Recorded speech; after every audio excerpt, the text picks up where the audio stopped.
अब जो है साधु बनिया, उसका जवाई वैश्य पुत्र जेल से छूटे, जब्त किया और माल संपत्ति धन पैसे सब वापस कर दिए। अब बड़े प्रसन्न होकर घर जा रहे हैं। रास्ते में पड़ती नदी पार करने के लिए नाव के ऊपर बैठ गए जवाई ससुर, धन पैसा भर कर। और वैसे जैसे बैठे उसी समय भगवान एक संत का रूप बनाकर सामने आकर कह रहे हैं, भाइयों नाव में भर कर क्या वस्तु ले जा रहे हो? लगते हैं धन द्रव्य भरा हुआ इसमें तो। अब देखा संत का रूप बना के कोई आया है, धन द्रव्य के बारे में पूछ रहा है, सच बोले तो कहीं चोर डाकू ना हो। तो क्या कहते हैं, लता पत्रादिकम चैवा वर्तते तरणी मम। हमारे नाम में तो केवल घास पत्ते लहरे घास कुछ इत्यादि।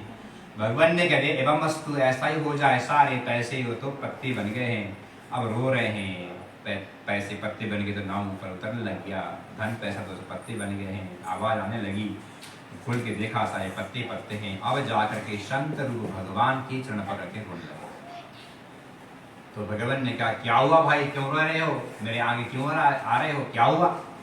तो कहते हैं प्रभु हमने झूठ बोलने से हमारा धन द्रव्य तो सब पत्ते बन गए हैं, प्रभु हमें कृपा करो, पुनः हमारे पैसे जैसे के तैसे बना दो। भगवान ने कहा तुम्हारी वाणी सत्य हुई है, इसलिए जीवन में कभी असत्य नहीं बोलनी चाहिए। कभी जैसा बोलोगे वैसा मिल सकता है, क्योंकि माँ सरस्वती का वास जीवा में कब आ जाए कुछ पता नहीं। इसलिए तुमने झूठ बोला, वैसा ही तुम्हारा हो गया। ठीक है, मैं तुम्हें आशीर्वाद देता हूँ, पुनः तुम्हारा धन पैसा पहले का जैसा हो जाएगा, लेकिन वचन दो कभी जीवन में भूल कर भी झूठ नहीं।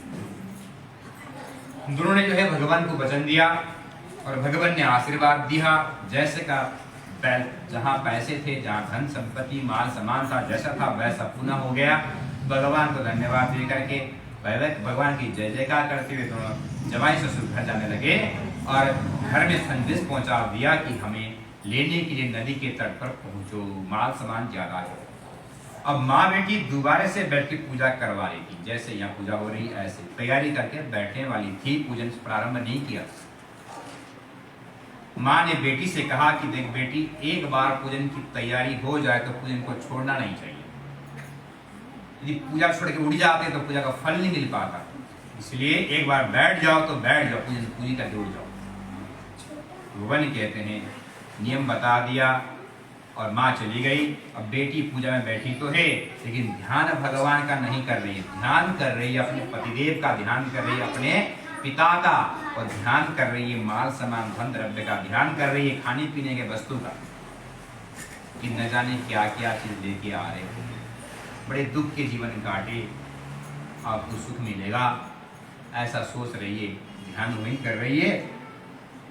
पूजा में ध्यान लगाया भी नहीं, और लड़की ऐसे सोचते सोचते माँ के पीछे पीछे फिर दौड़ती हुई नदी के तट पे पहुंची। भगवान रुष्ट हुई, अच्छा अपने पिता पति के आगमन की खबर पर पूजन छोड़ दिया, अर्थात पिता और पति सब कुछ इसके लिए।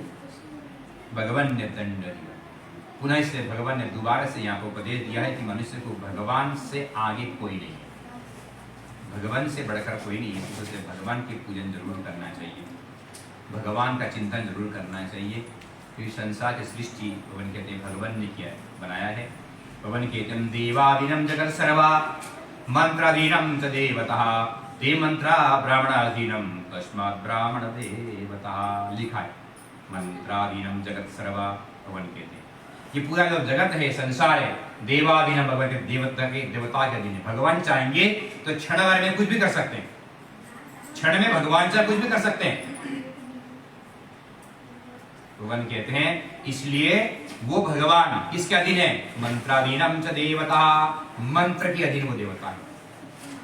देवाधीनम जगत सर्व, पूरा विश्व जो है देवता के अधीन है और देवता मंत्र के अधीन है। भगवान कहते हैं ते मंत्र ब्राह्मण अधीनम तस्मात् ब्राह्मण देवता। भगवान कहते हैं वो मंत्र ब्राह्मण के पास में है, तभी ब्राह्मण को पूछते हैं, तभी ब्राह्मण के चरण छूते हैं, ऐसे नहीं छूते। भगवान कहते हैं भगवान के अधीन ही सारा विश्व है। लड़की छोड़ के चली गई, अच्छा पिताजी आ रहे हैं, पतिदेव आ रहे हैं, धन पैसा आ रहा है, छोड़ के चले गई भगवान को पूजन को। भगवान रुष्ट हुए। कलावती के पति को भगवान ने उसके सामने नाव का पानी के अंदर डुबो दिया।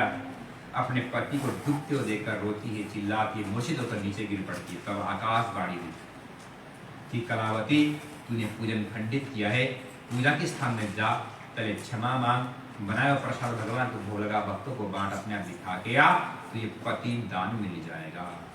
ऐसी जब प्रार्थना किया तो लड़की लौट कर फिर पूजा के स्थान में वापस आ गई, क्षमा मांगती है कि गलती किया प्रभु, मुझे क्षमा प्रदान करो, आइंदा ऐसी गलती नहीं करूंगी। पूजा से बढ़कर था, भगवान से बढ़कर संसार में कोई भी नहीं है। भगवान कहते हैं भगवान की पूजा में बैठे हो तो पहले भगवान का पूजन करो, उसके पश्चात में तब दूसरे की सेवा करो, चाहे पति ही क्यों ना हो। लिखा तो शास्त्र में है कि पति परमेश्वर पत्नी के लिए पति की सेवा करते तो भगवान की सेवा करने की आवश्यकता नहीं है। लेकिन जब पूजा में बैठे तो पूजा में तो भगवान की सेवा तो करनी पड़ेगी, या तो मत बैठो अपने पति को कहो कि आप करो, पति देव जी आप पूजा कर लो, बस पति पूजा कर लें, पत्नी पति की सेवा करें, बस फिर पूजा का पूरा फल पत्नी को मिल जाए।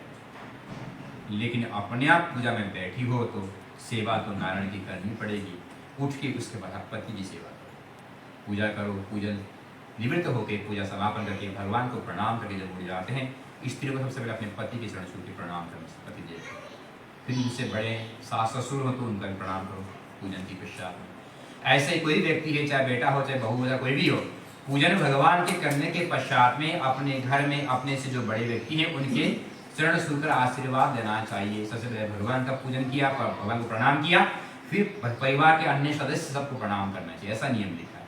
जैसे कथा पूजन जग करने बैठ जाते हैं और लोग बुलाया है, आए लोग आए हैं, बहुत सारे लोग आए हैं, चाहे 50 10 20 जितने भी लोग आकर बैठे हैं, लेकिन अपने से मानने वाले लोग हैं, पूजा में बैठे हैं, तो पूजा के बीच में कभी भी नहीं उठनी चाहिए, वरना पूजा में बैठे हो तो भगवान के सामने आए अतिथि को प्रणाम भी नहीं करनी चाहिए। कब तक? जब तक पूजन समापन न हो, तब तक पूजा में बैठो, भगवान का ध्यान करो।